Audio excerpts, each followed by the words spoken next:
حضرت یعقوب علیہ السلام نے اسرائیل سے وعدہ لیا تھا کہ میری روح قبض کرنے کے لیے اچانک نہیں آنا، پہلے کوئی قاصد بھیج دینا تاکہ میں موت کی تیاری کر لوں۔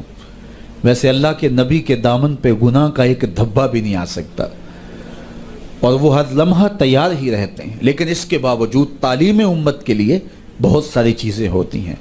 میرے اور آپ کے آقا و مولا نے اللہ کی بارگاہ میں یہ دعا کی، اللہم انی اعوذ بک من الموت الفجاۃ، اے اللہ اچانک موت سے تیری پناہ مانگتا ہوں۔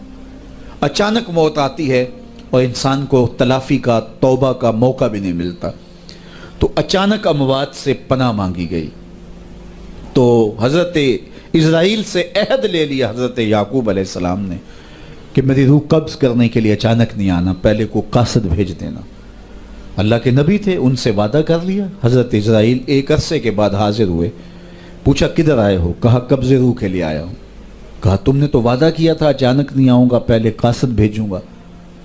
تو کہا حضرت میں نے تو قاصد بھیجے تھے۔ فرمایا میرے پاس تو ایک بھی نہیں آیا۔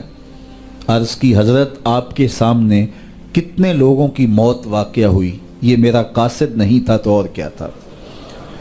یہ اٹھتے ہوئے جنازے میرا قاصد نہیں تھا تو اور کیا تھا؟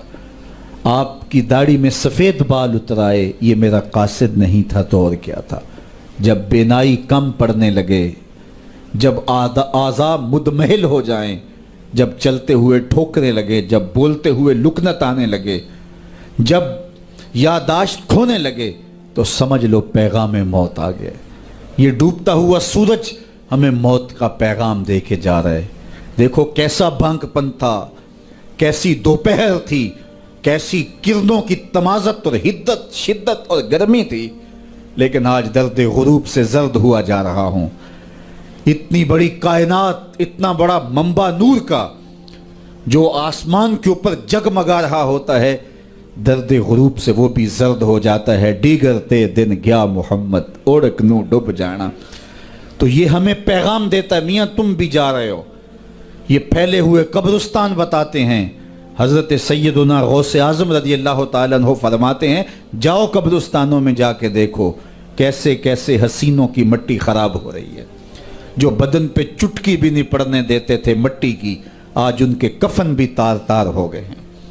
یہ ڈوبتا سورج، یہ اٹھتے جنازے، یہ پھیلی ہوئی قبریں، یہ بڑھاپا، یہ بالوں کی سفیدی، یہ کمر کا خم، یہ آنکھوں کی بینائی کا کم پڑ جانا، یہ اعضاء کا مدمحل ہو جانا، یہ چلتے ہوئے ٹھوکنے لگنا، بولتے ہوئے لکنت لگنا، یہ سب کچھ موت کا پیغام ہے۔ حضرت عمر بیٹھے تھے دربار میں، ایک شخص آ کے کھڑا ہو گیا، یا عمر لا تنسا موتک، عمر اپنی موت کو نہیں بھولنا۔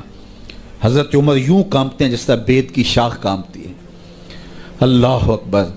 کہا میاں روز آ جایا کر اور مجھے روز یہ میسج دے دیا کر۔ بھری بزم میں وہ آ کے کہتا ہے عمر موت کو نہیں بھولنا۔ مہینے کے بعد مشاہرہ بھی دیتے ہیں۔ ایک دن آیا، اس کا شکریہ ادا کیا، مشاہرہ دیا، آج کے بعد نہیں آنا۔ مجھ سے کوئی گستاخی ہو گئی؟ نہیں۔ کوئی اور شخص آنے لگا؟ نہیں۔ تذکیر موت کی ضرورت نہیں رہی؟ فرمایا نہیں۔ تو پھر مجھے چھٹی کیوں دی جا رہی ہے؟ تو حضرت عمر روئے، داڑھی پہ ہاتھ رکھا، ایک بال الگ کر کے کہا یہ دیکھ میری داڑھی میں سفید بال آ گیا، اب تیرے آنے کی ضرورت نہیں ہے، یہ بال ہی مجھے چین سے نہیں بیٹھنے دے گا۔ ہماری تو پوری داڑھی بھی سفید ہو جائے نا۔ میاں صاحب بولے ہڈیاں کمبن، گوڈے کھڑکن تے اڑ گیا لک تیرا، اجے بھی بدیوں باز نہ آئوں، جیو مرد دلیرا، فما اصبرہم علی النار۔ اللہ قرآن میں فرماتا ہے لوگوں کا آگ پہ کتنا حوصلہ ہے، کتنا حوصلہ ہے لوگوں کا آگ پہ۔ کہتے ہیں دیکھو دیکھی جائے گی، کہتے ہیں دیکھ لیں گے۔ کوئی کہتا فلاں بخشا گیا تو میں بھی بخشا جاؤں گا۔ کوئی کہتا یہ جہاں مٹھا اگلا کس نے ڈٹھا، جاؤ قبرستانوں میں پوچھو دیکھا ہے کہ نہیں دیکھا ہے، کتنے کتنے حسینوں کی مٹی خراب ہو رہی ہے۔